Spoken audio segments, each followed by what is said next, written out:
آدم کی جو اولاد ہے، چاہے مرد ہو چاہے عورتیں ہیں، وہ سارے کے سارے خطا کار ہوتے ہیں، ہم سب سے غلطیاں ہوتی ہے. لیکن آگے فرمایا وخیر الخطائین التوابون، لیکن بہترین خطا کار وہ ہے، خطا کار کرنے میں بہترین شخص تو وہ ہے کہ جو فوراً توبہ کر لے اپنی خطا کے بعد، جو اپنے رب سے جو ہے معافی مانگ لے خطا ہونے کے بعد، وہ بہترین شخص ہے، یاد رکھیے. تو نبی اکرم صلی اللہ علیہ وسلم نے وضاحت کر دی کہ خطا کار میں آدم کی اولاد ہے، ہم انسان ہیں، انسان ہونے کے ناطے ہم سے خطائیں ہوں گی، اور بہترین وہ شخص ہے جو جب اس سے خطا ہو جائے تو وہ جو ہے توبہ کر لے اپنی خطاؤں پر، اپنے رب سے جو معافی مانگ لے کہ اللہ مجھ سے خطا ہوئی اور میں معافی چاہتا ہوں. تو اس سے پتہ چلا ہم سب خطا کرتے ہیں، ہم سب خطا کرتے ہیں.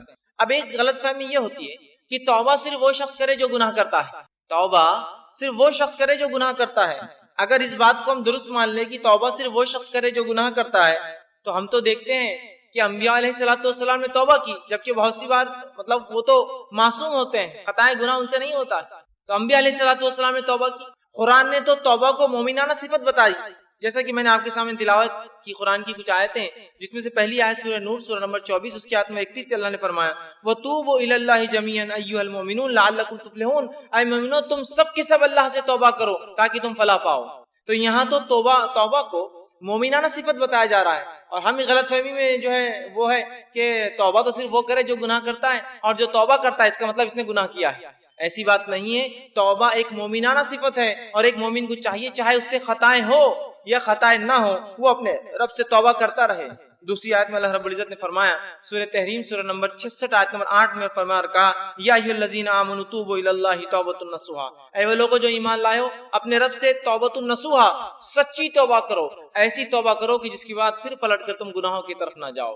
تو یہاں تو ایمان والوں سے خطاب ہو رہا ہے توبہ کرو، وہاں کہا گیا کہ تم سب مومنو توبہ کرو. تو توبہ کرنا مومنانہ وصف اور صفت ہے، یاد رکھیے. توبہ کے لیے گناہ کرنا ضروری نہیں، یاد رکھیے. اور توبہ نہیں کرنا یہ شیطان کی صفت ہے، یاد رکھیے. وہ تو پورا تفصیلی واقعہ ہم جانتے ہیں کہ آدم علیہ السلام سے خطا ہوئی کہ اللہ رب العزت نے ایک جھاڑ کا جو پھل کھانے سے منع کیا، آپ وہاں چلے گئے اور وہ پھل کھا لیا. لیکن اس کے بعد فوراً آدم علیہ السلام کو پشیمانی ہوئی، آدم علیہ السلام سمجھ گئے ان سے کیا غلطی ہوئی اور اپنے رب سے معافی مانگ لی، اللہ رب العزت نے معاف کر. وہیں شیطان اس نے آدم علیہ السلام کو بہکایا، اللہ رب العزت نے اسے حکم دیا کہ آدم علیہ السلام کے جو ہے سامنے وہ جھکے، لیکن اس نے جھکنے سے انکار کیا، اور انکار کرنا یہ غلطی اس نے کی، لیکن غلطی کے بعد اپنی غلطی پہ اڑ گیا اور مختلف دلائل اللہ رب العزت کو دینے لگا کہ میں اس سے خیر ہوں، اس کو تو نے جو ہے مٹی سے اور مجھے آنکھ سے بنایا، دلائل دینے لگا، تکبر کیا. تو یاد رکھیے توبہ کرنا یہ مومنانہ وصف ہے، آدم علیہ السلام کی صفت ہے. اور تکبر کرنا گناہ کرنے کے بعد توبہ نہیں کرنا، استغفار نہیں کرنا، یہ شیطانی صفت ہے، یاد رکھیے. تو جو لوگ استغفار نہیں کرتے اور یہ سمجھتے ہیں صرف توبہ تو گناہگار لوگ کرتے ہیں، وہ در حقیقت شیطانی صفت ان کے اندر آ گئی ہے، اور وہ جو ہے تکبر کر رہے ہیں، وہ اڑ گئے اپنے گناہوں پہ، یاد رکھیے. تو اس بات کو سمجھنے کی ضرورت ہے کہ توبہ کرنا، استغفار کرنا یہ انبیاؤں کی صفت ہے، صلحاء نیکوکاروں کی صفت ہے، شہداؤں کی صفت ہے، اور یہ جو ہے اللہ کے نیک بندوں کی اور اللہ کے ولیوں کی صفت ہے، یاد رکھیے، جو اللہ کے دوست ہوتے ہیں. تو توبہ کے لیے گناہ ضروری نہیں ہے، بلکہ علماء لکھتے ہیں توبہ اس لیے بھی تو ہو سکتی ہے کہ گناہوں کے خیال سے اللہ ہمیں بچائے رکھے. توبہ تو اس کے لیے بھی ہو سکتی ہے کہ ہم جو گناہ کے خیالات لا رہے ہیں یا گناہ کی جو سوچ لا رہے ہیں اس سے بھی توبہ کر سکتے ہیں. اللہ ایسے خیالات بھی مجھ تک نہ آئے، اس لیے کہ سوچ کے بعد ہی انسان کسی چیز کے عمل کی طرف جاتا ہے. تو بہرحال توبہ ہمیں کرنا چاہیے. اور ہم کئی واقعات دیکھتے ہیں نبی اکرم صلی اللہ علیہ وسلم کے خود آپ اپنے بارے میں فرماتے ہیں، اور آپ کے تعلق سے حدیث میں آتا ہے، صحیح مسلم کی روایت ہے. ایک حدیث آپ کے سامنے میں نے پڑھی بھی، اور صحیح مسلم کی روایت میں تو یوں الفاظ ہے کہ آپ صلی اللہ علیہ وسلم دن بھر میں 70 سے زیادہ اور 100 مرتبہ، ایک روایت میں آتا ہے، توبہ کرتے تھے. 70 سے زیادہ اور 100 کے الفاظ بھی، ایک روایت میں 70 اور ایک میں 100 کے الفاظ ہیں کہ 70 سے زائد مرتبہ توبہ اور استغفار، 100 سے زائد مرتبہ آپ توبہ اور استغفار کرتے تھے. اب مجھے بتائیے نبی اکرم صلی اللہ علیہ وسلم کیا روز گناہ کرتے تھے جو آپ توبہ استغفار کرتے تھے؟ نعوذ باللہ. لیکن یہ تو مومنانہ صفت ہے. آپ امت مسلمہ کو تعلیم اور تربیت دے رہے ہیں کہ تم مجھے دیکھو میں نبی ہونے کے بعد توبہ کرتا ہوں، تو تمہارے لیے تو کتنا لازم ہے کہ تم توبہ اور استغفار کو کثرت اس کو لازم پکڑو. نبی اکرم صلی اللہ علیہ وسلم ہر بار نماز پڑھتے ہیں، نماز پڑھ کر مصلیوں کی طرف صحرا پھیرتے اور 3 بار، ایک بار اللہ اکبر کہتے باوز بلند، اور 3 مرتبہ کہتے استغفر اللہ استغفر اللہ استغفر اللہ. تو اگر یہ 3 مرتبہ کو ملا لے تو 5 نمازوں کا 15 مرتبہ تو یہی ہو جاتا. آپ 70 سے زیادہ اور 100 مرتبہ کرتے. اسی لیے کچھ علماء کہتے ہیں کہ ہر نماز کے بعد کم از کم 20 مرتبہ استغفار کرنا چاہیے. یہ 3 تو سنتی ہے ذاتی، لیکن اگر 100 کرنا ہے، یاد نہیں ہوتے تو 20 ہر نماز کے بعد بھی یاد رکھ لے تو 100 ہو جاتے ہیں. تو 70 مرتبہ یا 100 مرتبہ توبہ اور استغفار کرتے ہیں، لیکن آج ہم نے توبہ اور استغفار نہ اس کا معنی سمجھتے ہیں، نہ اس کی اہمیت سمجھتے ہیں، اور نہ ہی اس کو ایک عبادت سمجھتے ہیں۔ توبہ اور استغفار کرنا بھی ایک عبادت ہے، یاد رکھیے، اس لیے کہ انبیاء علیہ الصلوۃ والسلام اللہ کے نیک بندے توبہ اور استغفار کرتے ہیں۔ توبہ کے لیے کوئی گناہ کرنا ہر بار ضروری نہیں، یاد رکھیے۔ اب جو ہے توبہ اور استغفار جو ہے اللہ کے نیک بندوں کی صفت ہے، یاد رکھیے، یہ اللہ کے نیک بندے اچھے لوگوں کی صفت ہے، اور جب وہ اللہ سے توبہ کرتے ہیں، استغفار کرتے ہیں، تو اللہ رب العزت کے وہاں ان کے گناہ معاف ہوتے ہیں اور درجات جو ہے بلند ہوتے ہیں، یاد رکھیے۔ اب آئیے استغفار کسے کہتے ہیں، اس کا معنی کیا ہے؟ تو استغفار کا معنی یہ ہے کہ گناہوں اور لرزشوں سے اللہ کی بخشش طلب کرنا، گناہوں سے اور لرزشوں سے، گناہوں سے اور کوتاہیوں سے جو انسان سے ہوتی ہے، اس سے اللہ سے جو ہے معافی مانگنا، اس سے استغفار کہتے ہیں۔ جیسا مجھ سے کوئی گناہ ہو گیا اور میں کہوں اللہ تو مجھے معاف کر دے اس گناہ کے لیے، یہ ہوا استغفار۔ مجھ سے کوئی لرزش ہو گئی، میں اللہ سے دعا کرتا ہوں اللہ مجھے جو ہے فلاں لرزش کے لیے معاف کر دے، یہ ہوا استغفار۔ اور توبہ کا معنی ہوتا ہے عربی زبان میں رجوع کرنا، پلٹنا، واپس آنا۔ جیسا کوئی انسان کسی طرف نکل جائے اور پھر لوٹے، اس کو کہتے توبہ۔ مطلب کہ کوئی انسان اللہ کے بتائے گئے طریقے کو چھوڑ کر کوئی ایسا کام کرے کہ جو حکم دیا گیا اسے چھوڑ دے، یا جس سے منع کیا اسے کر لے، اور اس کے بعد وہ کہے اللہ میں توبہ کرتا ہوں، مطلب میں واپس تیرے طریقے پہ آتا ہوں جس غلط طریقے پر میں چلا گیا تھا، تو اسے کہتے توبہ۔ تو توبہ کا معنی ہوتا ہے پلٹنا، لوٹنا، واپس اللہ کی طرف رجوع کرنا۔ استغفار کا معنی ہوتا ہے اللہ سے اپنے گناہوں کی بخشش طلب کرنا۔ اگر دونوں کو ملا لیا جائے تو یہ معنی ہوگا کہ کوئی شخص اگر گناہ کرتا ہے، جب وہ اپنے گناہوں سے رجوع کرتا ہے، گناہوں سے جو ہے پلٹتا ہے، اسے توبہ کہتے ہیں، اور جب پلٹنے کے بعد اللہ سے دعا کرتا ہے اللہ مجھے معاف کر دے، وہ استغفار ہوتا ہے۔ جب انسان گناہوں سے پلٹتا ہے اور رب سے دعا کرتا ہے معافی کی، تو پلٹنا توبہ ہے اور دعا کرنا معافی کی استغفار ہے۔ یا دوسرے الفاظ میں جب انسان استغفار کرتا ہے، اللہ سے اپنے گناہوں کی بخشش طلب کرتا ہے اور واپس پلٹتا ہے، مطلب وہ گناہ کو چھوڑ دیتا ہے، تو یہ ہوتا ہے استغفار اور یہ ہوتا ہے توبہ۔ تو دونوں کا بہت گہرا تعلق ہے، یاد رکھیے، توبہ اور استغفار۔ اس لیے کہ جب انسان توبہ کرتا ہے، رب کی طرف پلٹتا ہے، تو اس کے لیے طریقہ استغفار کا اختیار کرتا ہے، معافی مانگتا ہے، اور جب معافی مانگتا ہے تو گناہ کو چھوڑ کر واپس لوٹ آتا ہے اپنے رب کے راستے کی طرف، رجوع کر لیتا ہے۔ تو توبہ اور استغفار یہ ہے کہ گناہ کرنے کے بعد واپس پلٹنا، اور واپس پلٹ کے اپنے گناہوں کی معافی مانگنا، پلٹنا واپس توبہ اور معافی مانگنا ہے استغفار۔ تو جب دونوں ساتھ اس آئے تو اس کا معنی انسان نے واپس رجوع کیا اپنے گناہ سے، اور رب سے معافی بھی اس نے مانگ لیا، یہ معنی ہوگا دونوں جب ایک ساتھ استعمال ہوں گے۔ اب آئیے توبہ کرنے والوں کی، استغفار کرنے والوں کی 3 قسمیں ہوتی ہیں جو قرآن سے ہمیں پتہ چلتی ہے۔ پہلی قسم وہ ہے جو وہ شخص ہوتے ہیں، جو وہ لوگ ہوتے ہیں جو عذاب الہی سے ڈر کر توبہ کرتے ہیں۔ پہلی قسم ان لوگوں کی ہے جو عذاب الہی سے ڈر کر توبہ کرتے ہیں، کہ جو اللہ کا عذاب ہے، جہنم کی جو وعید سنائی جاتی ہے، اور قرآن حدیث میں جو مختلف عذابات دنیا اور آخرت کے آتے ہیں جب انسان گناہوں میں جاتا ہے، تو جو انسان اللہ کے عذاب سے ڈر کر توبہ کرتا ہے اسے صاحب توبہ کہتے ہیں۔ مطلب وہ شخص توبہ کا حامل ہے، صاحب توبہ ہے، اور یہ مومنوں کی صفت ہے۔ یاد رکھیں، توبہ کرنا کس کی صفت ہے؟ مومنوں کی صفت۔ توبہ کرنا گنہگاروں کی صفت نہیں ہے۔ گناہگار تو گناہ پہ اڑ جاتا ہے، اس کو اسی لیے تو گناہگار کہا جاتا ہے۔ مومن گناہوں پہ اڑتا نہیں، توبہ کرتا ہے، اس لیے تو مومن کہلاتا ہے۔ تو توبہ مومنوں کی صفت ہے، یاد رکھیے۔ اور پہلا وہ شخص ہے توبہ کی جو پہلی قسم ہے کہ انسان اللہ سے توبہ کرے گناہوں اور عذاب کے ڈر سے کہ اللہ عذاب دینے والا ہے، اور یہ مومنانہ صفت ہے۔ اس کے تعلق سے سورہ نور اللہ نے فرمایا اور کہا وَتُوبُوا إِلَى اللَّهِ جَمِيعًا أَيُّهَا الْمُؤْمِنُونَ، اے مومنوں تم سب کے سب اللہ سے توبہ کرو۔ تو یہاں پتہ چلا توبہ کس کی صفت ہے؟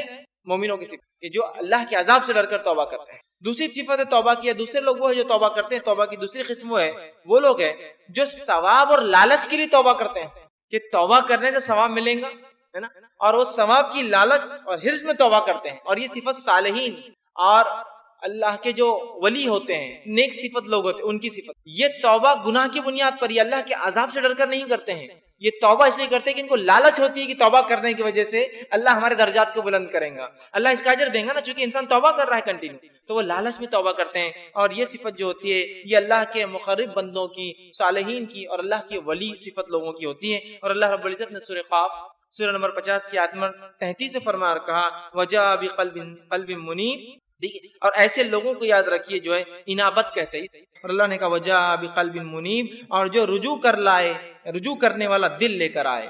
ایک ایسا دل لے کر آئے جو منیب ہو، انابت والا ہو، اپنے رب کی طرف رجوع کرتا ہو، اس لالچ میں کہ اس کا رب اس میں گناہ کی وجہ سے نہیں ثواب دیں گا. ٹھیک، تو یہاں کا وہ شخص جو اللہ کے پاس لائے ایک رجوع کرنے والا دل، یہ صالحین اور اللہ کے مقرب بندوں کی صفت. تیسری قسم توبہ کی وہ یہ ہے جو لوگ کرتے ہیں، وہ لوگ ہیں جو محض اللہ کی اطاعت میں توبہ کرتے ہیں، گناہ بھی نہیں کرتے، لالچ میں بھی نہیں، اللہ کی اطاعت میں توبہ کرتے ہیں، جن کے اندر انبیاء اور مرسلین ہیں، اللہ کے نبی اور رسول ہے، جو گناہ بھی نہیں کرتے ہیں، عذاب کے ڈر سے نہیں بھی کرتے ہیں، بلکہ وہ جو لوگ ہوتے ہیں وہ اس لیے توبہ کرتے ہیں کہ اللہ کی اطاعت ہے، اللہ نے حکم دیا توبہ کا، اس لیے ہم توبہ کر رہے ہیں. اور یہ اللہ کے انبیاء کی اور جو ہے مرسلین جس کو کہیں رسولوں کی جو ہے صفت ہے، اور اس کو جو ہے اوبا کہتے ہیں. اوبا کہتے ہیں عربی میں، جس کے تعلق سے قرآن نے فرمایا سورہ صاد کہ وہ جو ہے نہ گناہ کرتے ہیں نہ ثواب کی لالچ، بس اللہ کی اطاعت میں کہ اللہ نے حکم دیا توبہ استغفار کا، وہ کثرت سے توبہ استغفار کرتے تھے. جیسے خود نبی اکرم صلی اللہ علیہ وسلم کی صفت میں نے آپ کے سامنے رکھی،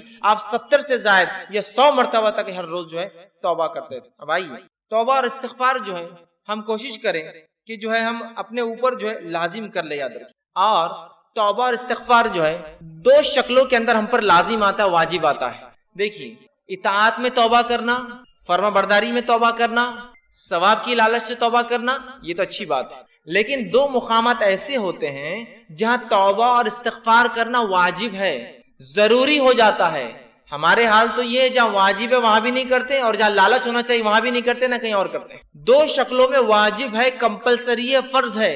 وہ 2 شکلیں کون سی؟ پہلا، جب بندہ ایسا کوئی کام نہیں کرتا ہے جس کے کرنے کا حکم اس کے رب نے دیا ہے تو توبہ اس پر واجب آ جاتی ہے. نماز پڑھو، روزہ رکھو، زکوٰۃ دو، حج کرو، اچھائی کا حکم دو، برائی سے روکو، پڑوسی سے اچھا سلوک کرو، رشتوں کو نبھاؤ، مسکینوں کا حق ادا کرو، یتیموں کا حق ادا کرو، مسافروں کا حق ادا کرو، یہ تمام چیزیں. تو جب کوئی حکم شریعت دیتی ہے، انسان وہ حکم کو بجا نہیں لاتا تو اس پر توبہ واجب ہو جاتی ہے، استغفار واجب ہو جاتا ہے. اور دوسری شکل جس میں توبہ اور استغفار واجب ہو جاتی ہے ایک شخص پر، وہ دوسری شکل تب ہوتی ہے جب انسان شریعت کے اس عمل کو کر گزرتا ہے جس عمل سے شریعت نے روکا ہے. شراب مت پیو، زنا مت کرو، برے کام مت کرو، بد کلامی مت کرو، جھوٹ مت بولو، چوری مت کرو، ہے نا، تو یہ گناہ والی چیزیں. تو تب تو 2 شکلوں میں ہم پر توبہ اور استغفار واجب ہے. پہلا، ویسے کرنا تو اطاعت میں اور لالچ میں چاہیے ہم نے ہمیشہ، چاہے گناہ ہو نہ ہو، لیکن 2 جگہ تو واجب ہے. پہلا، جب جو چیز کا شریعت نے کرنے کا حکم ہم سے چک جائے تو توبہ اور استغفار واجب ہے، اور جب اس چیز کو کر گزرے جس سے روکا ہے تب بھی ہم پر توبہ اور استغفار واجب ہے. یاد رکھیے، یہ 2 شکلوں میں توبہ اور استغفار مجھ پر اور آپ پر اور ہم انسانوں پر واجب اور ضروری. لیکن آج ہم دیکھتے ہیں توبہ کا معاملہ جو کچھ ہے بس وہ اتنا ہے، اور اس کے طریقے بھی ہم نہیں جانتے کہ بس ایک انسان نماز پڑھتا ہے، نماز پڑھنے کے بعد اگر مسجد میں تو پہلے ادھر دیکھتا ہے سیدھی طرف، پھر الٹی طرف دیکھتا ہے، اور جب وہ دیکھتا ہے کوئی نہیں دیکھ رہا ہے تو فوراً اپنے دونوں ہاتھ اٹھاتا اور توبہ توبہ توبہ توبہ بول کے دونوں ہاتھوں کو جو ہے ادھر اور ادھر ادھر ادھر کر کے فوراً بیٹھ جاتا ہے. اور یہ بھی توبہ کا جو طریقہ اس نے اختیار کیا ہے وہ بھی پہلے دیکھتا ہے کوئی دیکھ تو نہیں رہا، اور اگر توبہ توبہ کے بیچ میں کوئی دیکھ لے تو وہیں رک جاتا ہو، گال کو تھوڑا مل کے ہاتھ نیچے کر لیتا. مطلب میں گناہگار تھوڑی ہوں جو میں توبہ کر رہا ہوں. ایک تو طریقہ غلط، اور اس پر جیسے کہ لوگ دیکھ لیں گے کہ توبہ کر رہا ہے مطلب گناہ کر کے آئے تو فوراً گناہگار تھوڑی ہوں میں. تو نہ توبہ واجب پر ہم کر رہے جب ضروری ہے، نہ توبہ ہم اطاعت میں کر رہے کہ ہمارے نبی توبہ روز کرتے تھے، استغفار کرتے تھے. اتباع میں بھی نہیں ہے، لالچ میں بھی نہیں ہے، خوف سے بھی نہیں ہے، نہ واجب چیزوں پر ہے جہاں ضروری ہے توبہ استغفار کرنا. اور جو کچھ ہے بس وہ توبہ والا ہے جو بچوں کو پنشمنٹ کے طور پر، سزا کے طور پر بولا جاتا ہے کہ چلو چیکس کو ہاتھ لگاؤ، گالوں کو ہاتھ لگاؤ اور توبہ توبہ، اور پتہ نہیں بس اسی کو ہم سمجھتے توبہ ہے. اور انسان بس دعا کیا، تھوڑا ہاتھوں کو یوں کرا، اور میں نے دیکھا لوگ پھر وہ ہاتھ پھیرتے اور اٹھ کر چلے جاتے ہیں. جو کچھ ہے بس وہ اس حد تک ہے اور اس لمٹ میں. یاد رکھیے ہمیں چاہیے کہ ہم کثرت سے توبہ استغفار، کثرت سے اپنے زندگی کا جو ہے اس کو معمول بنا لیں. معمول سمجھتے نا، مطلب یہ روز مرہ کی کوئی ایسی چیز جس کو انسان ہمیشہ کرتا ہے اس کو معمول بنا لے، جس طرح سے ہمارے نبی کا معمول تھا صلی اللہ علیہ وسلم کہ آپ توبہ استغفار کی کثرت کرتے تھے تاکہ امت اس بات کو سیکھ لے. اسی طرح توبہ قبول کرنا اللہ سبحانہ تعالیٰ کی صفت ہے، یاد رکھیں. اور اللہ سبحانہ تعالیٰ کے علاوہ ہماری توبہ کوئی قبول نہیں کرتا. یاد رکھیں توبہ توبہ جو ہے قبول جو ہے کرنا یہ اللہ کی صفت ہے. اسی لیے اللہ کی ایک صفت تواب ہے. تواب کا معنی ہے توبہ قبول کرنے والا، اور تواب کا معنی یہ بھی ہوتا ہے توبہ کرنے والا. دونوں ہی معنی ہوتے ہیں عربی میں کہ تو توبہ یا تواب کا معنی ہوتا ہے رجوع کرنے والا، پلٹنے والا. تو بندہ گناہ کرتا ہے، رب کی طرف پلٹتا ہے، رب بندے کے گناہ کو معاف کر کے اس کی طرف رجوع کرتا ہے. ٹھیک ہے، تو توبہ قبول کرنا اللہ کی صفت ہے.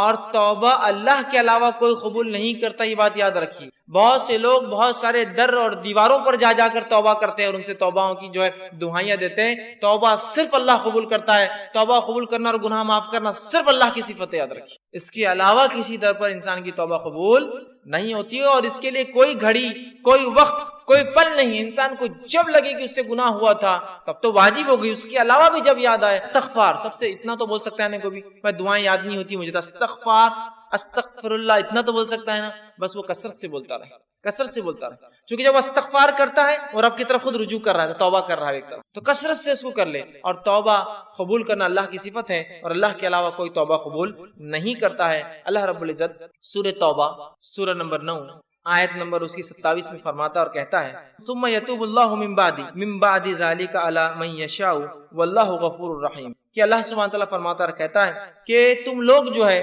گناہوں کے بعد اللہ سے جو ہے توبہ کرو، اور اللہ سبحانہ تعالیٰ جس کی توبہ چاہتا ہے پھر قبول کرتا ہے۔ اللہ تعالیٰ جو ہے توبہ کو قبول کرنے والا غفور ہے اور رحم کرنے والا ہے، یاد رکھیں۔ تو ہمیں چاہیے کہ ہم اللہ سے توبہ کریں۔ دوسری آیت سورہ توبہ سورہ نمبر 9 آیت نمبر 102، اس میں اللہ فرماتا اور کہتا ہے وآخرون اعترفوا بذنوبہم خلطوا عملا صالحا وآخر سیئا، اللہ فرماتا اور کہتا ہے اور کچھ دیگر لوگ ہیں جنہوں نے اپنے گناہوں کا اقرار کیا ہے، انہوں نے ملا جلا عمل کیا تھا۔ مطلب ایسے لوگ ہیں جنہوں نے گناہوں کا اقرار کیا اور انہوں نے نیکی اور گناہ دونوں ملا جلا ایک عمل کیا تھا، ایک اچھا اور دوسرا برا۔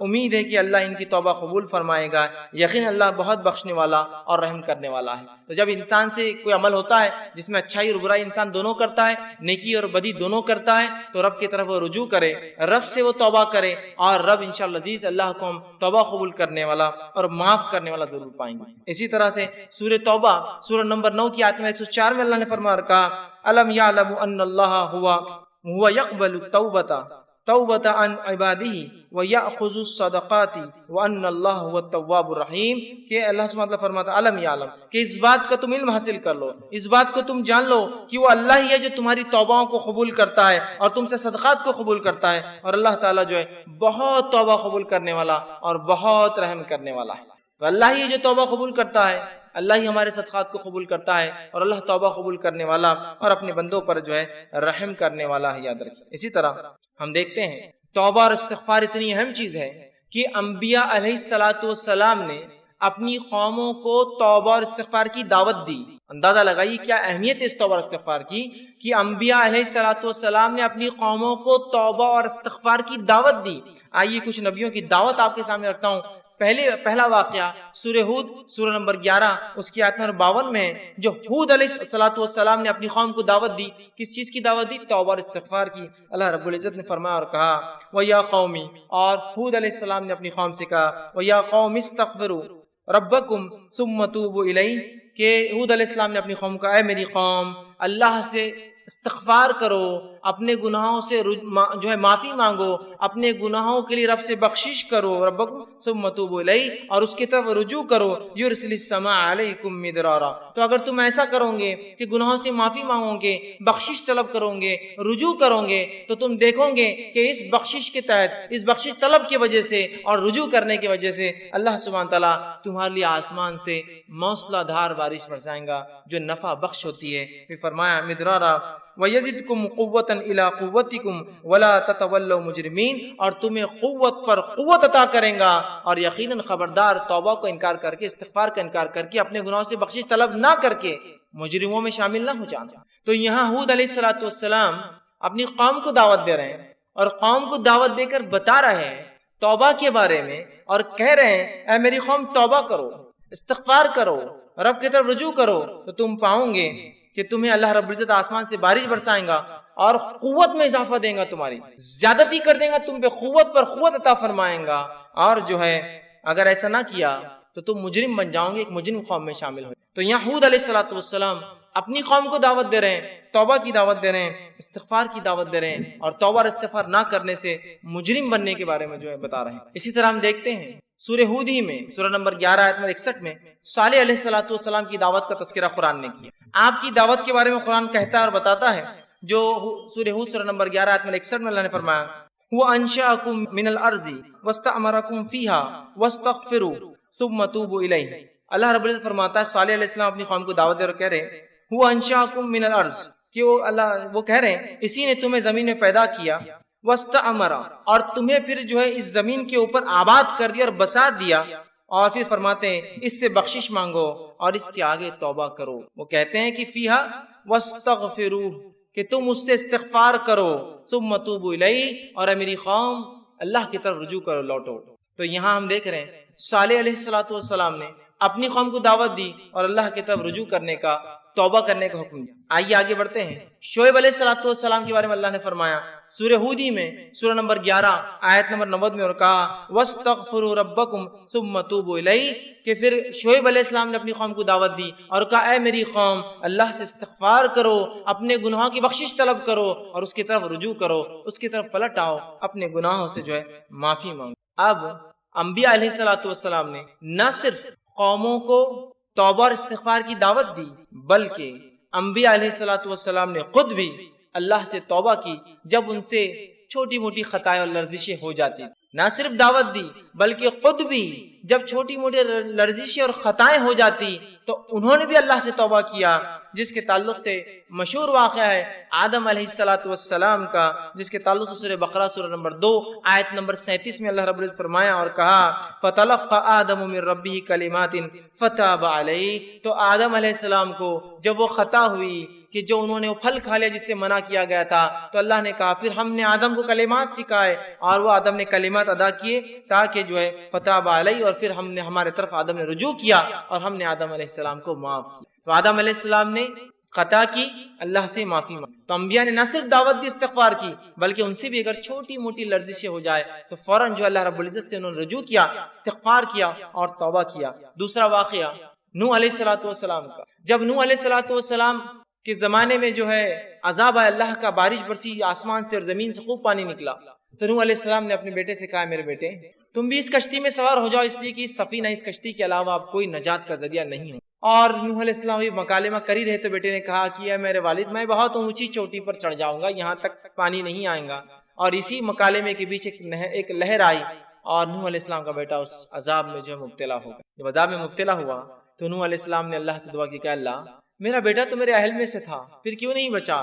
تو نوح علیہ السلام کی اس بات پہ اللہ رب العزت ناراض ہوا کہ نوح علیہ السلام نے ایسے کیسے سوال کر دیا اللہ سے، اللہ بہتر جانتا تھا۔ تو اللہ نے جواب دیا اور نوح سے کہا، سنیے واقعے کو، سورہ ہود سورہ نمبر 11 آیت نمبر 47 میں اللہ نے فرمایا قال ربی انی اعوذ بک ان اسألک ما لیس لی بہ علم، کہ نوح علیہ السلام نے جب یہ بات کہہ دی اللہ ناراض ہوا تو فوراً نوح علیہ السلام نے اللہ سے گزارش کی دعا کی، کہا قال ربی انی اعوذ، اے اللہ میں تیری پناہ میں آتا ہوں، ان اسألک ما لیس بہ علم، کہ ایسا میں نے تجھ سے سوال کر لیا جس کے بارے میں مجھے علم نہیں تھا، تو بہتر جانتا تھا کہ تو نے کیوں کیا میرے بیٹے کے ساتھ، لیکن نوح علیہ السلام چونکہ سوال کر گزرے تھے تو فوراً جیسی اللہ کی ناراضگی کا علم ہوا کہ اللہ میں تجھ میں پناہ مانگتا ہوں کہ میں نے ایسا سوال تجھ سے کیا جس کے بارے میں اللہ مجھے علم نہیں تھا۔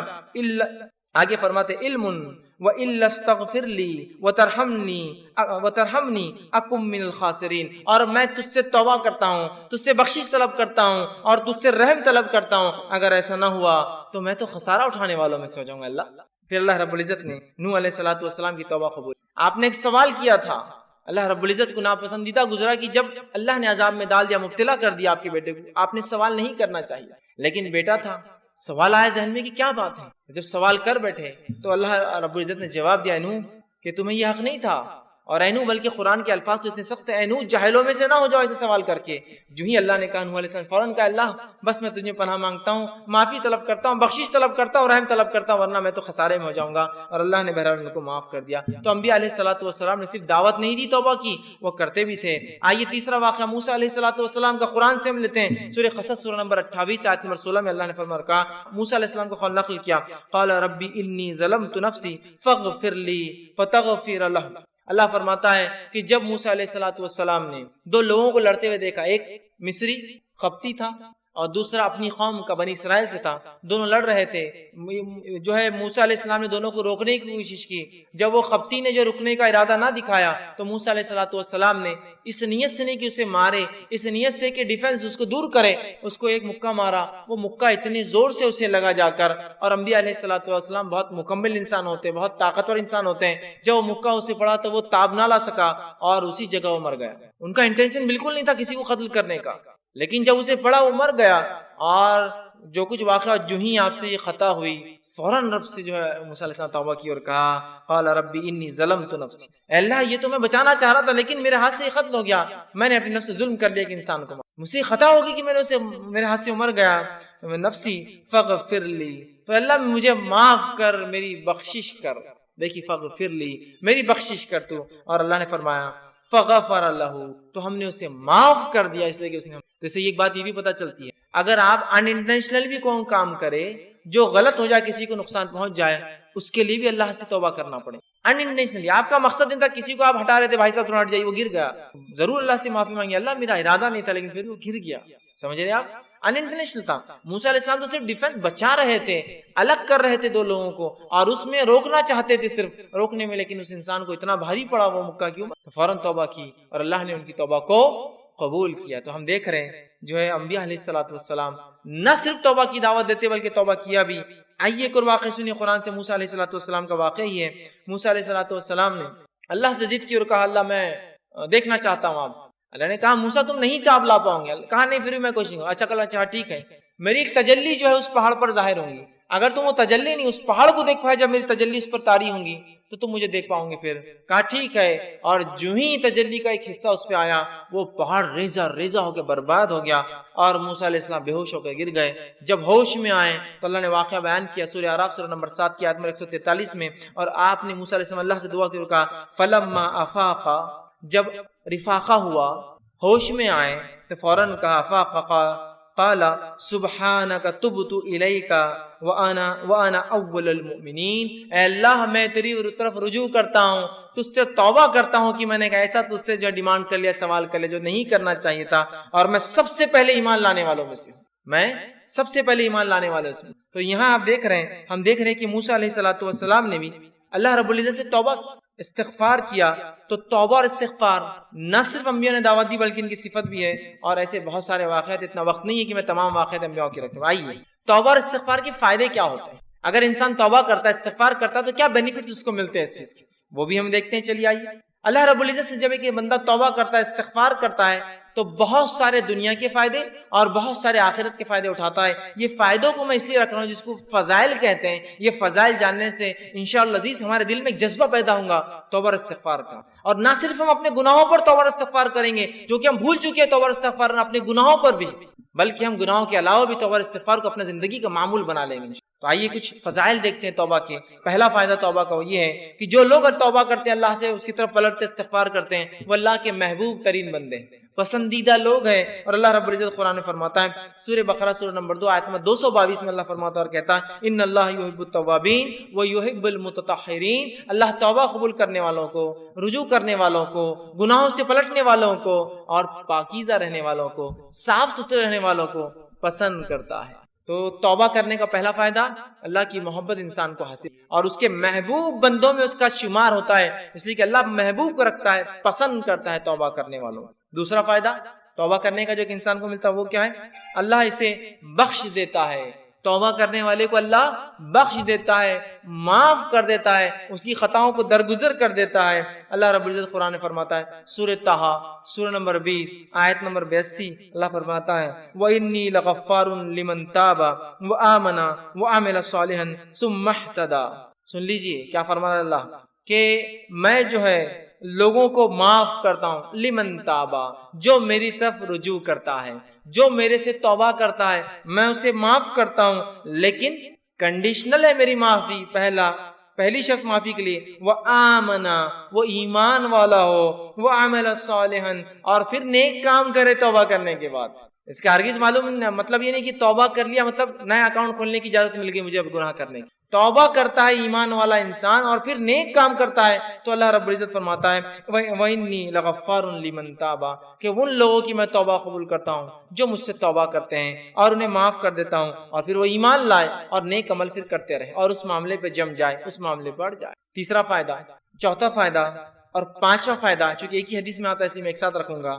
تیسرا فائدہ توبہ کا ہے، اللہ غم سے نجات دیتا ہے، پریشانیوں سے نجات دیتا ہے، مشکلوں سے نجات دیتا ہے۔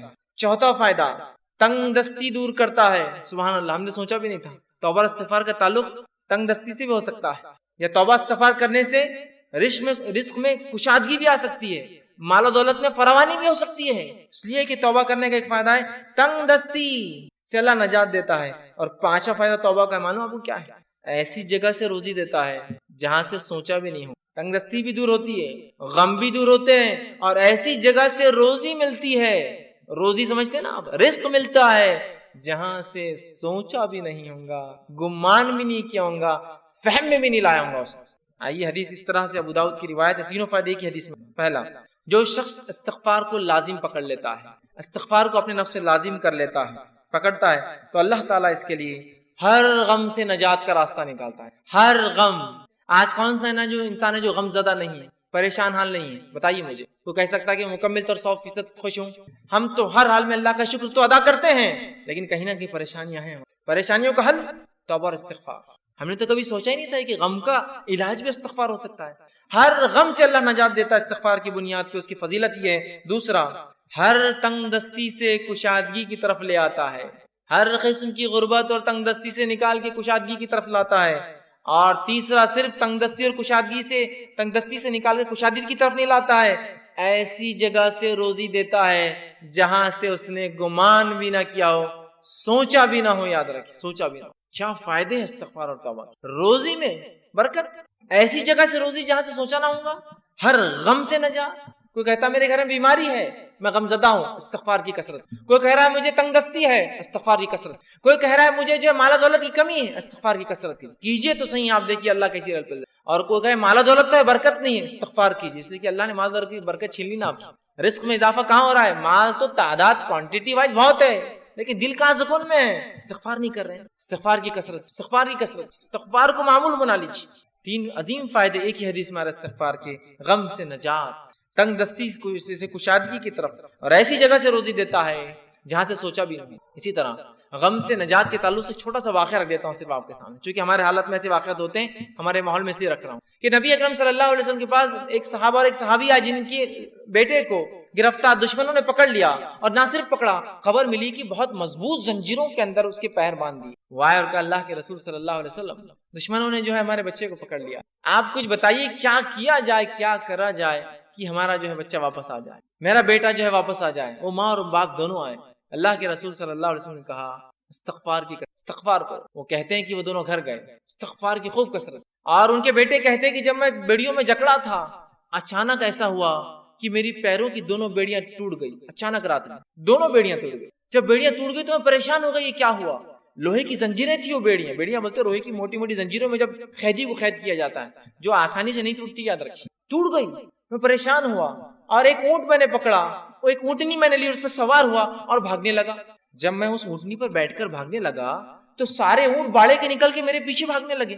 اب چونکہ مجھے تو جان بچانے تھی، میں نکل گیا، اور پورے اونٹ بھی پیچھے بھاگنے لگے۔ اور اس کے بعد وہ اپنے گھر آئے، والدین خوش ہو اٹھے، والدین سے ملاقات کی، اور اللہ کے رسول کے پاس اس بچے کو لے کر اللہ کے رسول ہمارا بیٹا گھر واپس آ گیا ہے، استغفار کی برکت دیکھی، بچہ واپس آ گیا۔ ہر غم تھا نا بیٹے کے گمنے کا، اللہ نجات دے دی، بیٹا واپس دے دیا۔ پھر کہا اللہ کے رسول اب یہ اونٹوں کو کیا کریں؟ چونکہ بھاگنے کے لیے میں نے دشمن کی اونٹنی لے لی تھی نا، جان بچانے کے لیے جو اونٹنی لی گئی تھی ان کی نہیں تھی، دشمن کی تھی۔ اور کہا وہ ایک نہیں، وہ اونٹنی کی وجہ سے کئی اونٹ پیچھے آ گئے میرے۔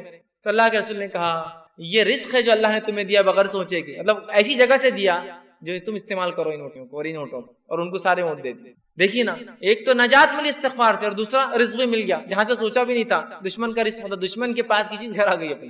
کتنے فائدے نا استغفار کے۔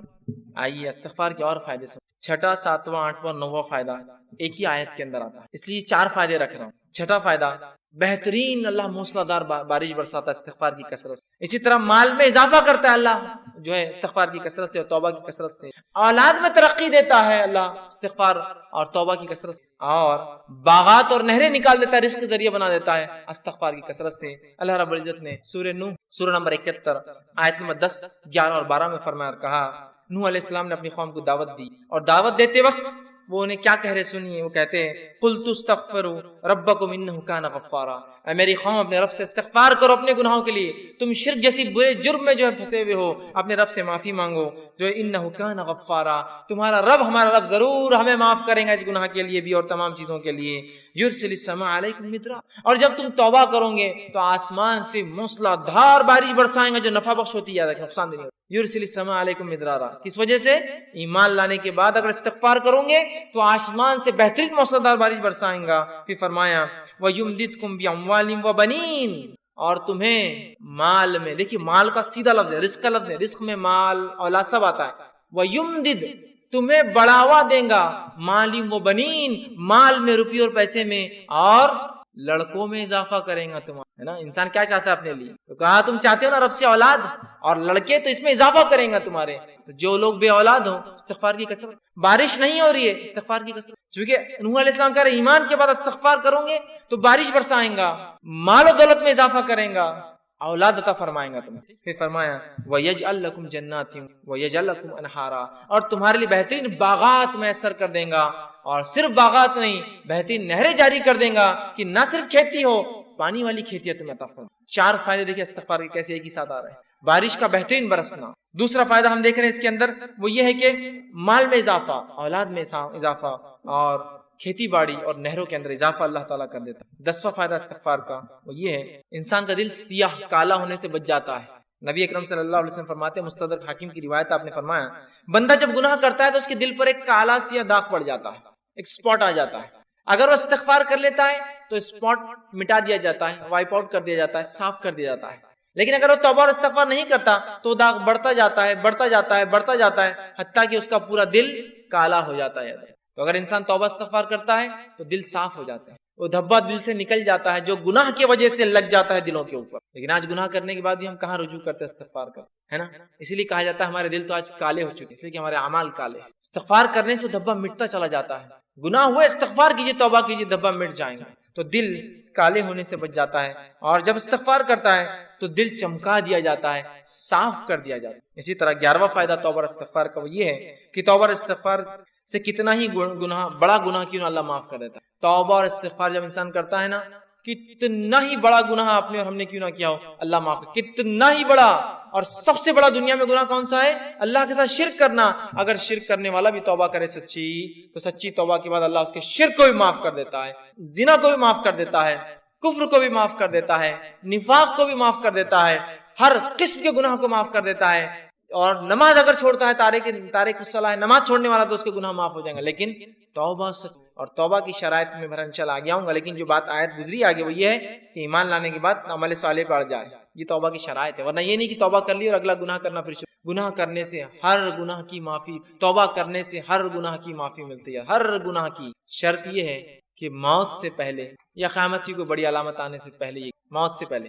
اس لیے کہ آپ نے حدیث فرمایا جب خرخراہٹ کی آواز گلے میں شروع ہوتی نا، نزات کی حالت، موت سے قریب خر آواز آتی گلے سے، انسان مرنے قریب ہو، تو تب کی گئی توبہ قبول نہیں ہوتی ہے۔ جیسے کہ فرعون نے بھی توبہ کی تھی جب وہ غرق ہو رہا تھا، صحیح بخاری کی روایت، غرق ہو رہا تھا، موت دیکھ چکا تھا، توبہ کی، اللہ نے توبہ قبول نہیں کی اور ڈوب کو مارا گیا، کیونکہ ڈوبتے وقت کہا میں ایمان لایا موسیٰ اور ہارون کے رب پر، کام نہیں آئی۔ لیکن تو اس سے پہلے کہ موت آئے توبہ کر لے، یا کوئی علامت آ جائے قیامت کی، توبہ ضرور، ہر گناہ کی توبہ اللہ معاف کرے۔ لیکن زندگی میں یاد رکھیں، مرنے سے پہلے اور نجات کی حالت، مطلب مرنے کے بعد اور نجات کی حالت سے پہلے اگر توبہ نہ ہوئی تو پھر توبہ کی گنجائش نہیں۔ جو گناہ ہم سے ہوا ہو، کتنا ہی بڑا کیوں نہ ہو، سچی توبہ اپنے رب سے کیجیے، یاد رکھیں توبہ تو نصوحہ کیجیے، انشاءاللہ عزیز ہمارا رب کو ہم پائیں گے کہ وہ ہر گناہ کو۔ آئیے 12واں فائدہ، سچی توبہ کرنے سے ایک ایسا عظیم فائدہ ہے، سچی توبہ کرنے سے اللہ گناہوں کو بھی نیکی میں تبدیل کر دے۔ سبحان اللہ، ایسا کہیں ہوتا ہے؟ کسی کا آپ نے نقصان کیا، نقصان کرنے کے بعد معافی مانگی اور اس نے اتنے نقصان کے بدلے آپ کو کچھ عطا کر دیا۔ ہوتا یہ کہ معافی دے دے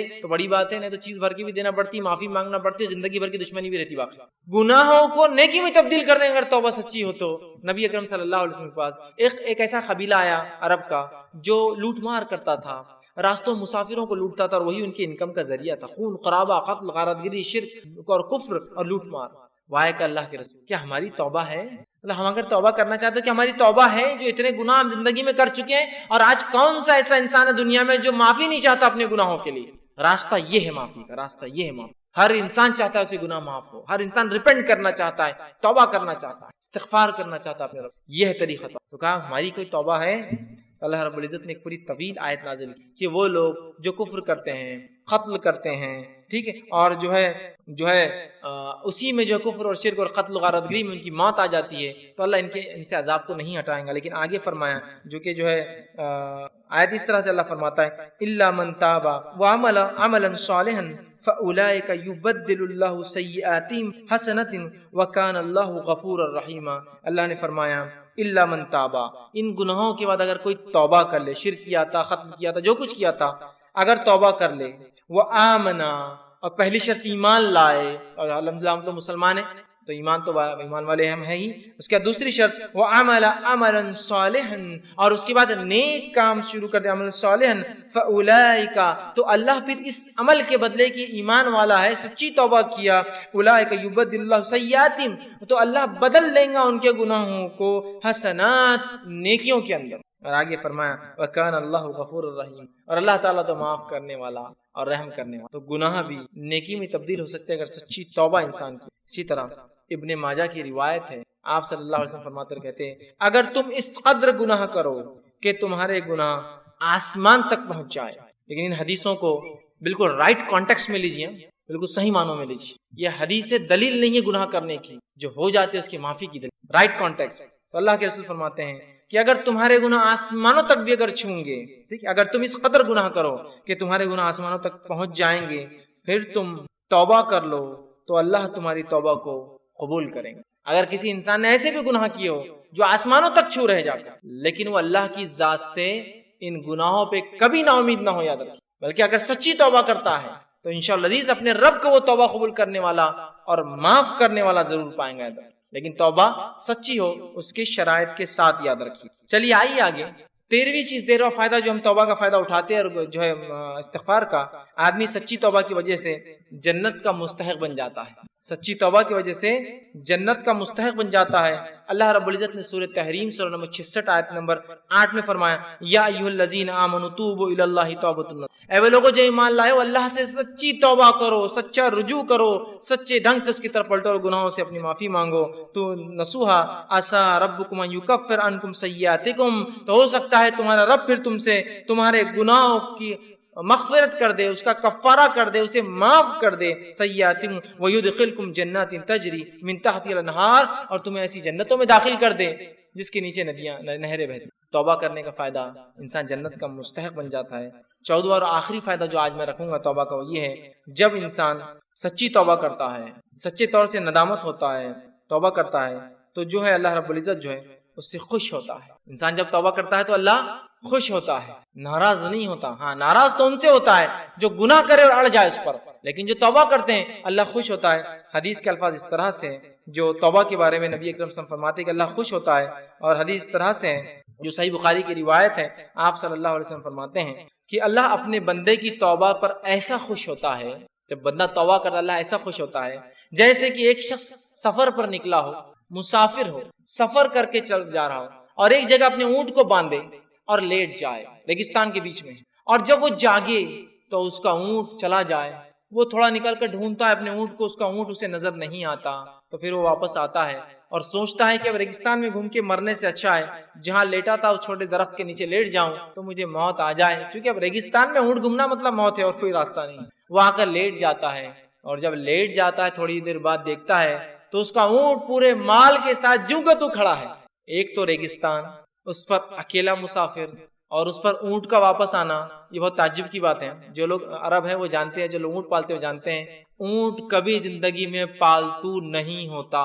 اس لیے حدیث میں آپ نے فرمایا قرآن جو شخص حفظ کرتا ہے اسے پکڑ کر رکھے، اس لیے کہ قرآن کا حفظ ایسے ذہن سے نکلتا ہے جیسے اونٹ مالک سے نکل کر بھاگ جاتا ہے۔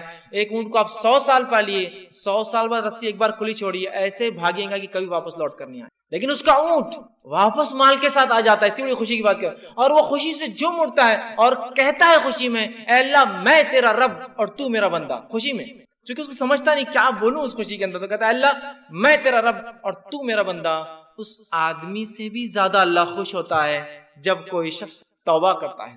اس آدمی سے بھی زیادہ اللہ خوش ہوتا ہے جب کوئی شخص توبہ کرتا ہے. دیکھ رہے ہیں آپ توبہ کیا فضیلت. اللہ خوش ہوتا ہے توبہ کرنے والوں سے اور بہت ناراض اور غضبناک ہوتا ہے, عذاب نازل کرتا ہے جو گناہوں پہ گناہ کرتے ہیں. اور انسان ہونے کے ناطے کیا گناہ ہم سے نہیں ہوتے, کیا گناہ نہیں ہوتے ہماری آنکھوں سے, ہمارے ہاتھ سے, ہماری زبان سے, ہمارے کانوں سے, ہمارے جسم سے. لیکن رب سے ہم فوراً کر لیں استغفر اللہ استغفر اللہ, پتہ نہیں کیا ہو گیا, کوئی چیز نقصان پہنچ گیا, کسی جانور کو نقصان پہنچ گیا, کسی انسان کو پہنچ گیا ہوں, میں نہیں جانتا ہوں, میری گاڑی کہیں کھڑی تھی, کسی کو تکلیف ہو گئی ہوگی, استغفار کا ورد کر رہا ہوں, استغفر اللہ, ہو گیا گناہ معاف. آئندہ وہ غلطی نہیں کرنا چاہیے, لیکن انون, ہم کو نہیں پتا ہم سے کیا ہو رہا ہے, کتنی خطائیں غلطیاں ہو جاتی ہیں, بس ورد کرتے رہیے, اپنے ایک معمول بنا لیں ہم.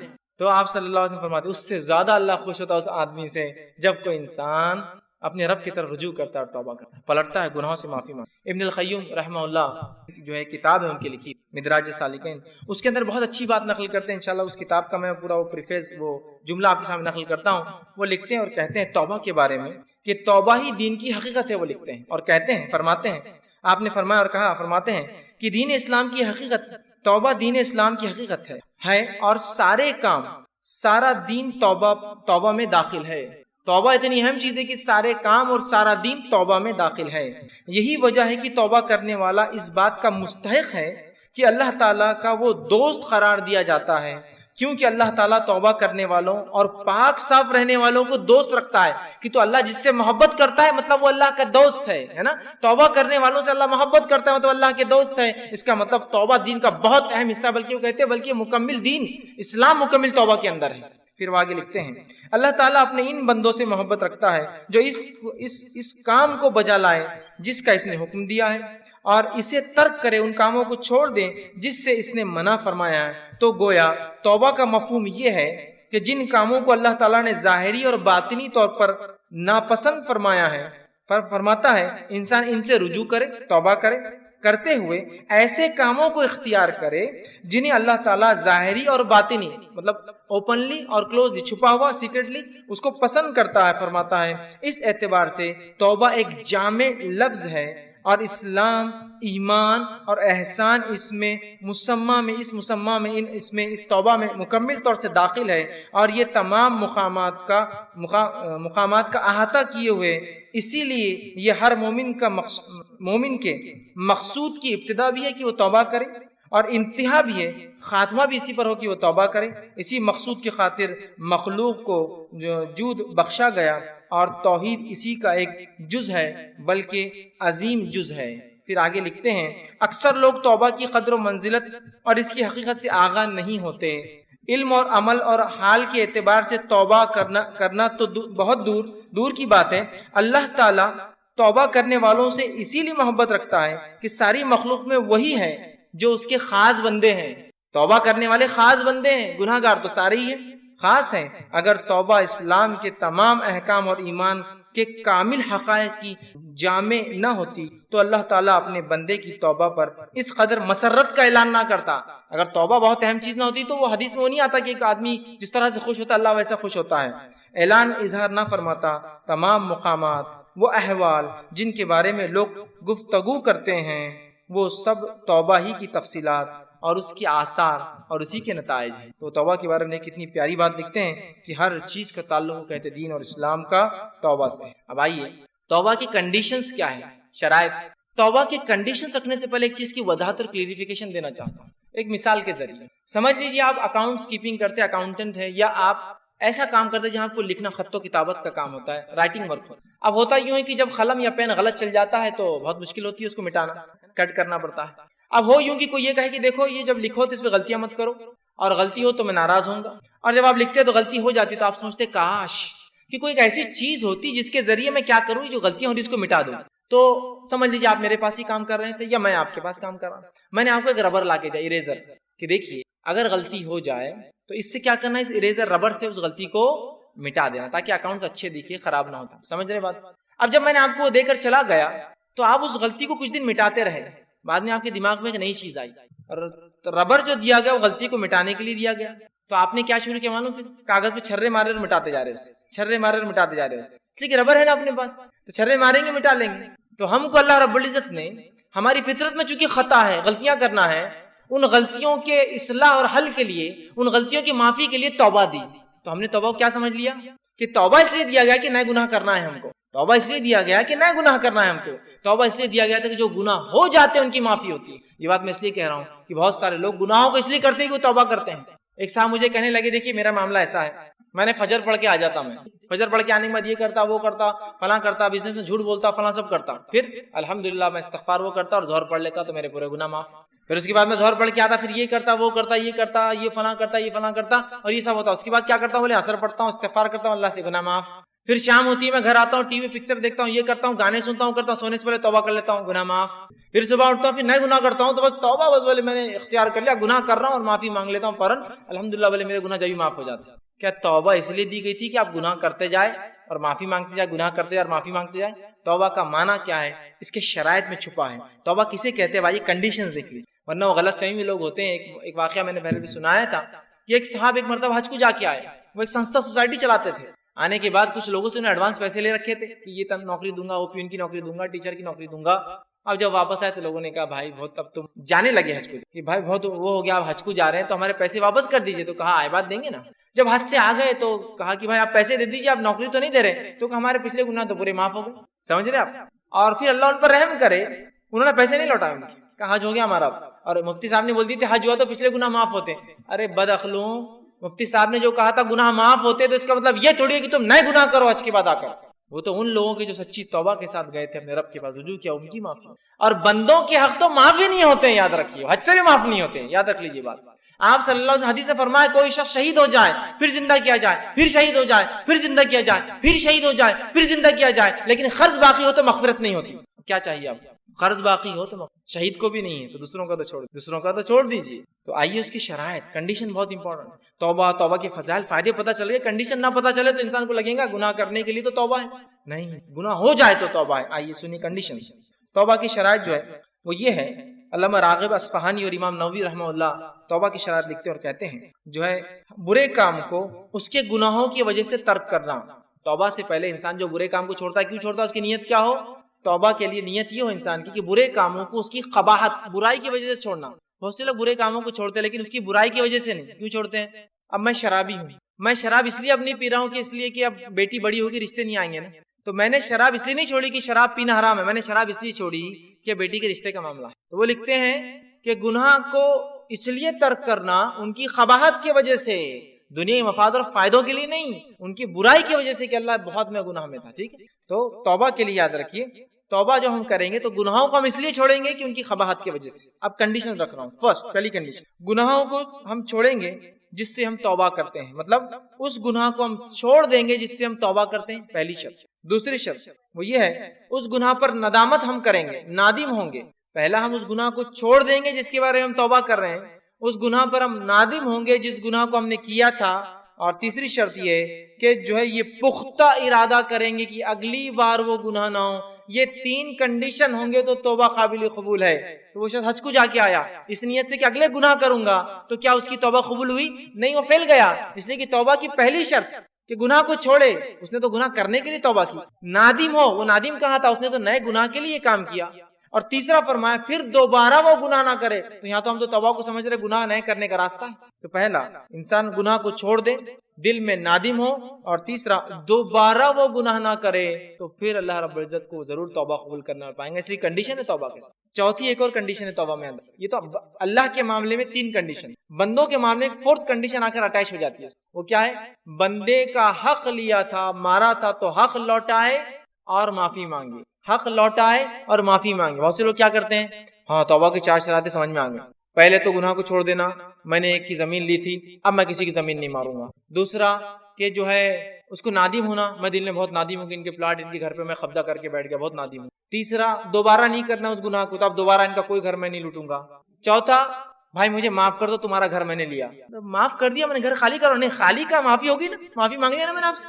بندے کا معاملہ آئے گا تو دو چیزیں کرنا ہے، اس سے معافی بھی مانگنا ہے اور چیز بھی لوٹانا ہے. نہیں تو معافی مانگ لیا، میں نے آپ نے موبائل چرایا تھا، معاف کر دینا مجھے، میں آپ کے گھر میں بس گیا تھا، مجھے بہت پشیمانی ہوئی، بہت غلطی ہوئی، اگلا کوئی گھر نہیں لوٹوں گا آپ کا میں، اب میں وہ ہو گیا، اب بس معاف کر دو مجھے.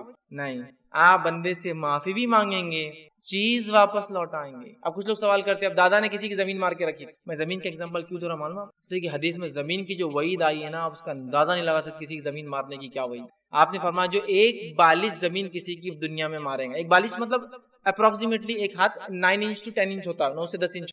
1 بالش جو زمین مارے گا، اللہ اس بالش کے برابر 7 زمینوں کا توق اس کے گلے میں ڈالیں گا روزے قیامت، صرف 1 بالش۔ ہم تو کسی گھر میں کرائے سے رہ گئے اور گھر ہی مار لیا اس کا، کتنے بالش کا گھر ہے، اتنی زمین، 7 زمین 7 ارتھ، اتنا وزن اس کے گلے میں ڈالا جائے گا۔ توق کہتے ہیں کوئی گلے کی گردن کے اطراف چیز، کیا عظیم گناہ، اندازہ لگا سکتے کیا عظیم۔ اس لیے حدیث کا میں نے خیر ایگزامپل دیا۔ تو ہمیں کیا کرنا ہوگا؟ اگر وہ شخص مر گیا جس کی زمین، اور وہ شخص مر گیا جس نے زمین لی تھی، میرا دادا تھا وہ، تو مجھے اس کے پوتا اگر زندہ ہے تو جانا پڑے گا، کہنا پڑے گا میں فلاں کا پوتا ہوں اور میرے دادا نے حق مارا تھا، میرے بھائی یہ زمین تیری ہوئی تاکہ میرے دادا کو کم سے کم نجات تو ملے، تو وارث ہے چونکہ ان کا، یہ تیری، اب تم کو کیا کرنا، میں نکل، یہ میری نہیں، یہ میرا ذمہ نہیں، میں یہ بوجھ اپنے سر پہ نہیں، یہ کرنا ہوگا آپ، تاکہ وہ بھی بچے جس نے لوٹا ہے اور ان کو ان کا حق ملے، چاہے وہ چلا بھی گیا ہو تو کم از کم وارثین کو اس کا حق ملے۔ ٹھیک ہے، تو اگر کوئی بندوں کا حق تھا تو بندوں سے پہلے معافی کہ میرے بھائی غلطی ہوئی، اور معافی کے بعد چیز کا واپس۔ ہاں لیکن کچھ بندوں سے معافی یہ بھی ہو سکتی چیز لوٹانا نہیں، جیسا کسی کو آپ نے برا کہہ دیا اس میں تو صرف معافی کافی ہے، چونکہ کوئی چیز نہیں لی نا، لیکن کسی سے ادھار لیا تھا، آپ کہہ رہے بھائی مجھے آج پتا چل گیا معاف کر دے، تو معاف نہیں، پیسے دے کے معافی مانگنا پڑیں گے اس سے۔ وہ تو ویسے ہی بول رہا ہے کہ یار جان دو صدقہ کیا بول کے چھوڑ دیا، نہیں، آپ کو کہنا پڑے گا یہ پیسے واپس اور میں آپ سے معافی، جو کچھ ہو سکتا ہے میں آپ کے لیے کروں گا، آپ مجھے مانگی اس سے معافی۔ چوتھی شرط اس پہ اٹیچ ہو جاتی ہے اگر بندوں کا معاملہ، تو اللہ کے معاملے میں 3 شرائط ہوتی ہے۔ اب آئیے توبہ کب تک کی جا سکتی؟ صحیح مسلم کی روایت ہے، آپ صلی اللہ علیہ وسلم فرماتے ہیں جو شخص سورج کے مغرب سے طلوع ہونے سے پہلے، مغرب میں سورج ڈوبتا ہے نا، غروب، مغرب میں سورج طلوع ہونے سے پہلے تک توبہ کرتا ہے تو اللہ توبہ قبول کر لے گا، کیونکہ قیامت کی بڑی علامت ہے۔ دوسری حدیث فرمایا جو جامع ترمذی کی روایت، آپ نے فرمایا کہا بے شک اللہ بندے کی توبہ اس وقت قبول کرتا ہے، قبول فرماتا ہے جب تک کہ غرغراہٹ کی آواز گلے سے شروع نہ ہو۔ موت سے پہلے ایک آواز آتی ہے انسان کے گلے سے نزا کی حالت میں، تب تک توبہ قبول، اس لیے کہ ایک آدمی کی موت اس کی قیامت ہو جاتی ہے، اور یا تو قیامت کی کوئی بڑی علامت ہے، تو توبہ کب تک کی جا سکتی ہے؟ موت تک کی، تو قیامت کی بڑی علامت ایک الگ چیز، موت تک۔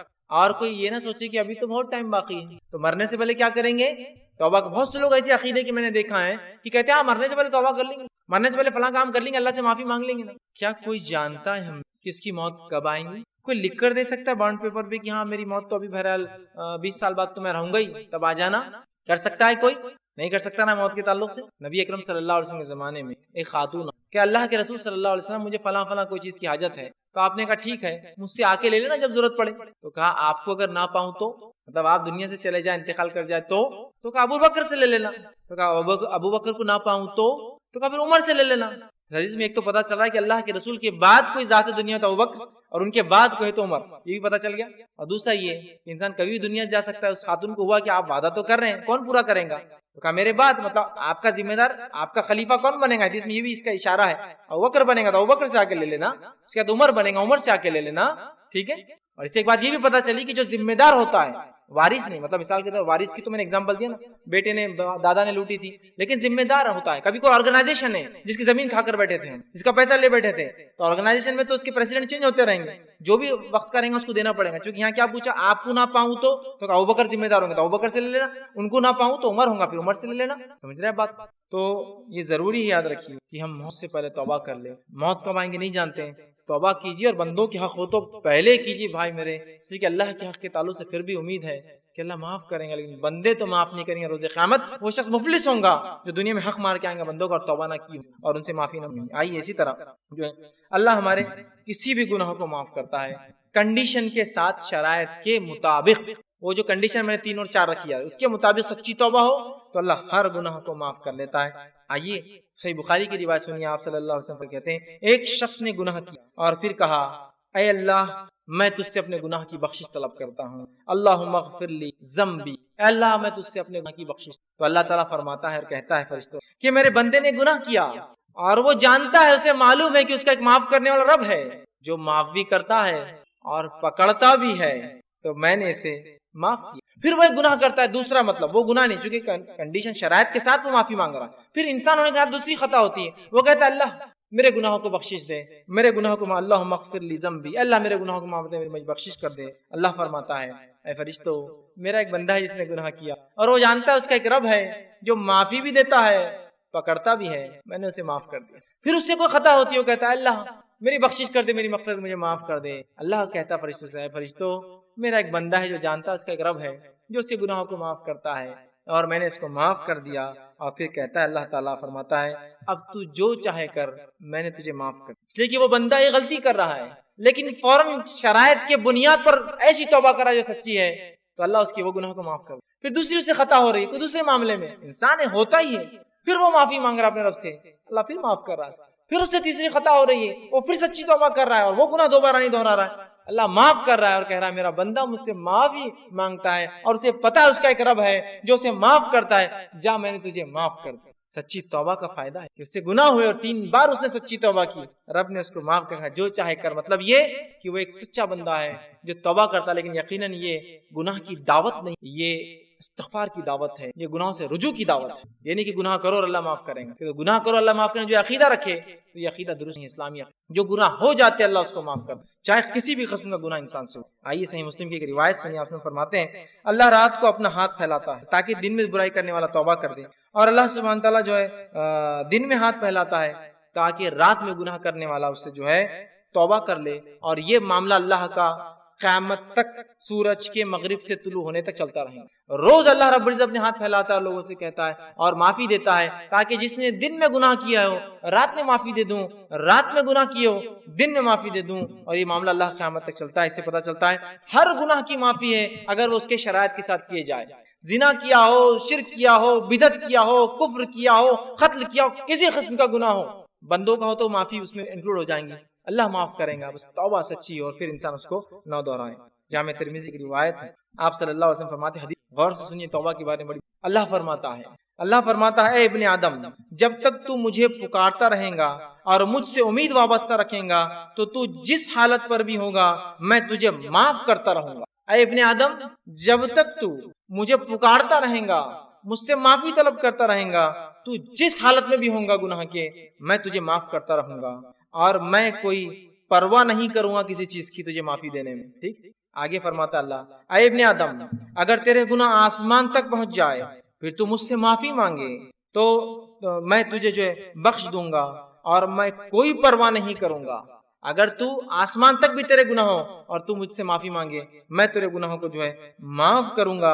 آگے اللہ رب العزت فرماتا ہے تو مجھے معاف کر دوں گا۔ اے ابن آدم اگر تو زمین بھر کے گناہوں کے ساتھ میرے پاس آئے گا اور اس حال میں ملیں گا کہ تو نے کبھی شرک نہ کیا ہو، تیری موت شرک پر نہ آئی ہو، تو میں تجھے اتنی ہی مغفرت کے ساتھ ملوں گا، اتنی ہی مغفرت کے ساتھ ملوں گا۔ ابن آدم اگر تو میرے پاس آئیں گا زمین بھر کے گناہ لے کر اور لیکن تو نے شرک نہ کیا ہوں گا، توحید پہ تیرا عقیدہ ہوں گا، لیکن تجھ سے گناہ ہوئے ہوں گے تو میں بھی تجھے سچی توبہ کی ہوں گی تو میں بھی تجھے اتنی ہی زمین برابر مغفرت کے ساتھ ملوں۔ کتنا ہمارا رب معاف کرنے والا، کتنا رحم کرنے والا۔ بس 2 واقعات آخر توبہ کے سچے واقعات، ہم بات کو اپنی ختم کریں گے کہ سچی توبہ کیا ہوتی ہے اور اس کے کیا فضیلت ہے۔ صحیح بخاری کا واقعہ ہے، ایک شخص تھا ہم سے پچھلی قوم میں، اس نے 99 قتل کیے تھے، 99 مرد۔ انسانی جان کا قتل بہت سنگین جرم ہے، یاد رکھیے بہت سنگین جرم ہے۔ سب سے قیمتی چیز دنیا کے اندر کوئی ہے تو انسانی خون ہے، اس لیے کہ روز قیامت عبادت میں جو سب سے پہلا سوال ہوگا وہ نماز کا، اور بندوں کے حق میں جو سب سے پہلا سوال ہوگا وہ خون کا ہونے والا، یاد رکھیے تمہاری وجہ سے کسی کا خون تو نہیں بہا یا قتل تو آپ صلی اللہ علیہ وسلم فرماتے ہیں 99 قتل، نادم ہوا، خواہش جاگی کہ کیا میری توبہ ہے۔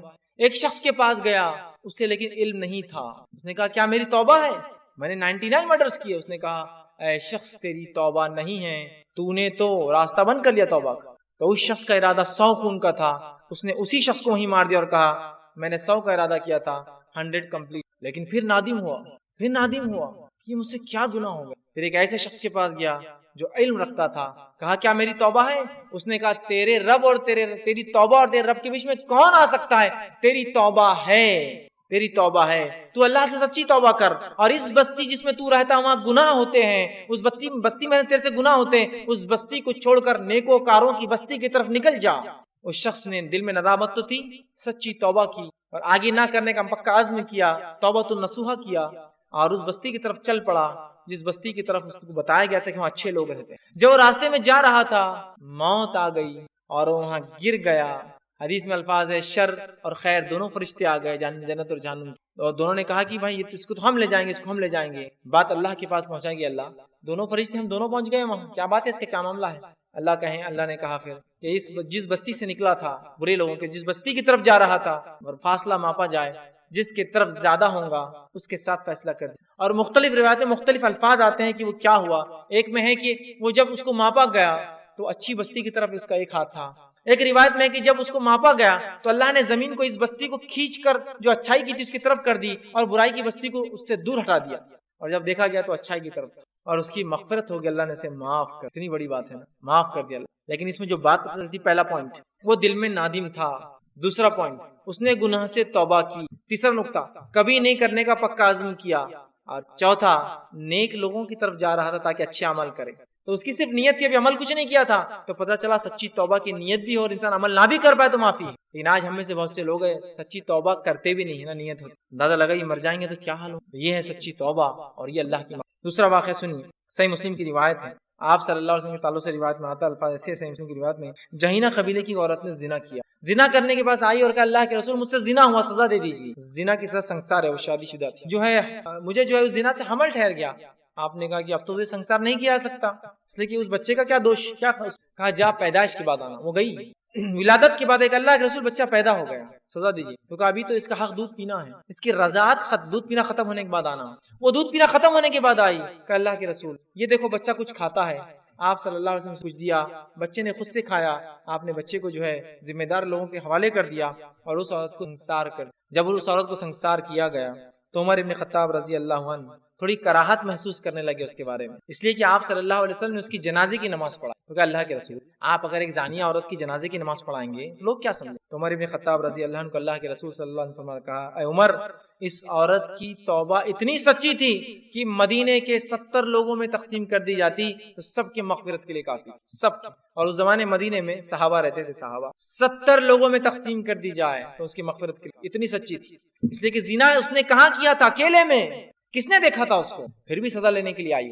اس کے بعد میں نے اس کو موقع دیا، بچے کو پیدا ہونے کے بعد چاہتی تو واپس نہ آتی، چھپ جاتی، واپس بچے کو لانے کے بعد پھر اسے موقع دیا کہ رضا دودھ پلانے کے لیے موقع لے، لیکن اس کے بعد بھی وہ برابر واپس آئی۔ اندازہ لگائیے نا، کسی مجرم کو اگر ڈھیل دی جائے تو کہ واپس جائیں گے؟ کہا اس کی توبہ اتنی سچی تھی کہ اگر مدینے کے 70 لوگوں میں بانٹ دی جائے نا سب کی مغفرت کے لیے کافی ہے۔ تمہارا رب تو دیکھیے ہر توبہ کو قبول کرتا ہے، شرط ہے کہ توبہ سچی ہو۔ تو یہ ہمارے لیے ضروری ہے کہ ہم اپنے ہاتھوں کو اپنے رب کے سامنے اٹھائیں، اپنے سر کو جھکائیں، اپنے گناہ اور معصیت پہ خوب گڑ گڑائیں کہ اللہ ہم سے یہ گناہ ہو، ہم بہت گنہگار ہیں، اور اپنے رب سے سچی معافی مانگیں، صدق دل سے توبہ کریں، اگر بندوں کا حق ہو تو سچے دل سے ان حقوق کو واپس کر دے، اور توبہ استغفار کا ایک معمول زندگی بنا لے کہ جو پچھلے ہوئے اللہ وہ ختم کر دے، اگلے جو ہونے کی امکانات ہیں اس سے مجھے بچا لے، اور اگر ہو یا نہ ہو استغفار کا معاملہ جاری رکھے، ورنہ توبہ اگر نہیں کریں گے ہم بڑھتے جاتے ہیں، یاد رکھیے، اور یقین جانیے ہم اتنے نیکوکار لوگ نہیں ہیں کہ اتنی نیکی ہم سے اتنے گناہ جم۔ توبہ ایک بہترین طریقہ ہے، تو ہم سچی توبہ کریں، اپنے گناہوں پر نادم ہوں۔ اور کون سا ایسا شخص دنیا کا جس نے گناہ نہیں کیے، جس نے جو اپنے آپ کو پارسا اور پاک بتایا کہ میں نے نہیں کیے؟ ہر شخص گنہگار ہے، راستہ یہ ہے مغفرت کا، گناہ مٹانے کا طریقہ یہ ہے کہ ان کنڈیشنز کے ساتھ توبہ کیجیے اللہ سے، اللہ کو انشاءاللہ عزیز اگر ہم صدق دل سے توبہ کریں گے ضرور معاف کرنے والا پائیں گے، اور ہم جو ہے استغفار کی خوب کثرت کریں اور دوسروں کو بھی اس میں شامل کرے کہ اللہ دوسروں کے گناہ بھی معاف کر، ان کے لیے بھی استغفار کرے، دوسرے لوگوں کے لیے تاکید کرے ان کو گناہ چھوڑنے کی، اور دوسروں کے لیے بھی استغفار کیا کرے، صرف اپنے لیے نہیں، صرف مومن صرف اپنے لیے نہیں سوچتا، دوسروں کا بھی سوچتا ہے، لہٰذا ہم خوب سے جو ہے توبہ کرے، جو گناہ ہو چکے ہیں ندامت کرے، اور اس کے بعد گناہوں کی طرف نہ پلٹے، بندوں کا حق ہو تو کوشش کرے لے جا کر وہ حق جو ہے لوٹا دیں۔ میں اپنی بات کو اسی بھی ختم کروں گا، اللہ رب العزت سے آخر میں دعا ہے کہ اللہ سبحانہ تعالیٰ جو کچھ کہا سنا گیا اسے عمل کی ہمیں توفیق عطا فرمائے، ہم تمام کو سچی توبہ کرنے کی توفیق عطا فرمائے، ہم تمام کے استغفار کو اور ہماری جو ہے استغفار کی دعاؤں کو اور ہماری جو ہے بخشش اور مغفرت کی دعاؤں کو اللہ سبحانہ تعالیٰ قبول کرے، ہماری مغفرت کرے، ہم پہ رحم کرے، جو گناہ ہو چکے ہم سے اسے معاف کرے، آنے والی زندگی میں ہم سے گناہ سے بچائے، جب تک زندہ رکھے اسلام اور ایمان پر، خاتمہ ایمان پر ہو۔ وآخر دعوانا الحمد للہ رب العالمین۔